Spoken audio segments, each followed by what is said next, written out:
waxaanu fadhinay gabadha caanka ah ee la yidhaahdo Xaliimo Khaliif Magool gurigeeda.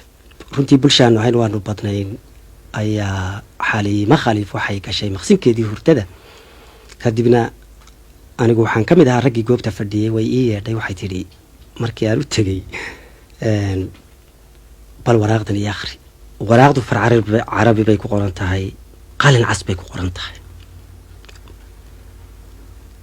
intaanan Xaliimo waxu maqashiin horta aniga waraaqdii hoos u akhriyay. wax yaab leh baa igaga soo baxay. waraaqda waxaa soo diray nin Suudaaniya. Xaliimo u soo qoray. Xaliimo aad u jecel yahay. waxyaabaha runtii ninkaa ku dheeraaday ee maaragtay uu ka seexan waayey waxaan u malaynayaa unkoo waxaa ka ahaa codka Xaliimo Khaliif. ujeedooyin fara badan ayaa waraaqda ku qoraa, laakiin balaan ka soo qaato inta halka kan looga baahan yahay. hadalkiisii markuu soo gabagabeeyey ninka waraaqda soo qoray, dalka Suudaan ka soo qoray, wuxuu yidhi kalgacaylka dartii ha u qaadan khadka cas waraaqda ku yaala inuu yahay inaan qalin cas soo iibsaday oo waraaqda kuugu soo qoray. Magoolay ma rumaysanaysaa inaan xididadayda mid daluushay oo aan dhiig ka soo qaaday oo aan qalin ku shubay oo aan kadibna waraaqda kuugu soo qoray. cajiib. hadda waxba ku dardari maayo. Xaliimo Khaliifna way nooshahay. runtii waa sidii ay sheekadu galabtaas ay u dhacday. cajiib. waa yaabay. anigaa isweydiiyey oo bahalku ma heerarkan u gaadhaa oo ma siday u suura gelaysaa in xididadaada mid ka mida la daloosho dhiig laga soo qaado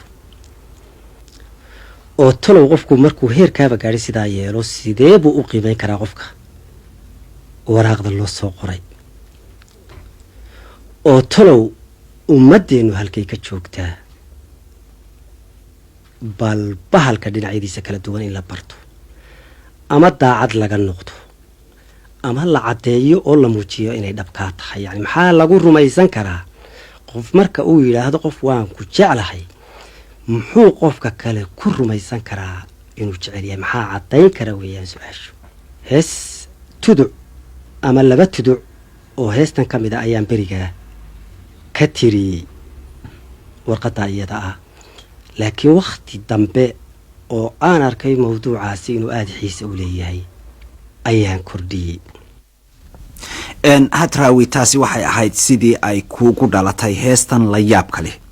jacayl dhiig ma lagu qoray, weli dhuux ma loo shubay, qofna saanta dhabarkiyo ma u dheegay feedhaha, dhabannada cad laga jaray, hadalkii ma lagu dhigay, xinjiraan isdhalan rogin, midabkeedu dhiin yahay, laga dhuray halbowlaha, weli dhiil ma lagu shubay, laba mays dhansiiyeen sida dhayda xoolaha, dhagdhag ma wadaageen, weli laba isdhaarsaday, berya dhacan nasiib iyo dhulku kala cilaalaa, subax dharabku kowsaday, dhedaduna cudoon tahay, cidla aan dhir mooye wax dhaqaaqayaa jirin, jabaq ma isku dhaadeen.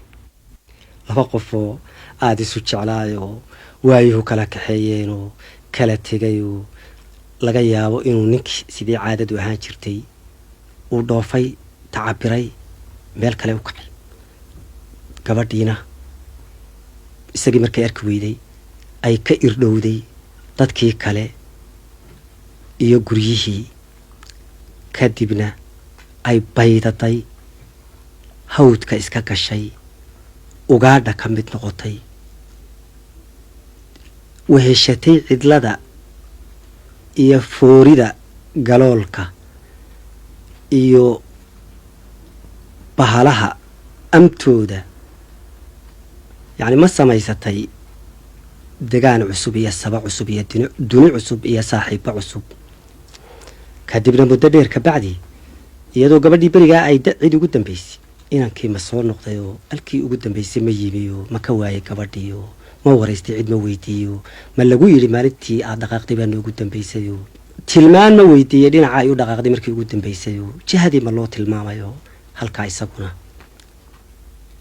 baadidoon ma ka galay dhul hawda oo cidla ah muddo midba dhinac ma kaga jiray kadibna maalin maalmaha ka mid ah goor subax oo xali roob da-ay oo dharabku biyuhu weli ay ku dul fadhiyaan ciidda